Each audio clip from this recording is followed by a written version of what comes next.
২০১৭ সালে মিয়ানমারের রাখাইন রাজ্যে রোহিঙ্গাদের ওপর দেশটির সেনাবাহিনীর হত্যা, ধর্ষণ ও অগ্নিসংযোগের পর থেকে ১০ লাখের বেশি রোহিঙ্গা বাংলাদেশে পালিয়ে আসে। এই সহিংস কর্মকাণ্ডকে জাতিসংঘ গণহত্যা বলে উল্লেখ করে। ঘটনার ৭ বছর পর এসে রোহিঙ্গা মুসলিমদের নির্যাতন ও বিতাড়নের অভিযোগে মিয়ানমারের জান্তা প্রধানের বিরুদ্ধে গ্রেপ্তারি পরোয়ানা জারির আবেদন জানিয়েছে আন্তর্জাতিক অপরাধ আদালতের প্রসিকিউটর।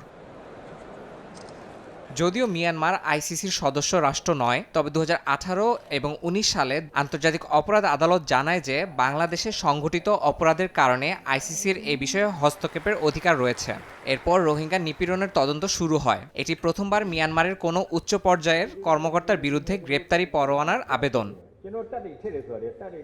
আদালতের বিচার প্যানেল এখন তদন্ত করে দেখবে অভিযোগের যথাযথ প্রমাণ আছে কিনা। আপিলের পর গ্রেপ্তারি পরোয়ানা জারি করতে সাধারণত ৩ মাস সময় লাগে। যদিও বরাবরই জান্তা সরকার সব অভিযোগ অস্বীকার করে আসছে। তাদের দাবি, অভিযান ছিল সন্ত্রাসীদের বিরুদ্ধে, বেসামরিকদের বিরুদ্ধে নয়।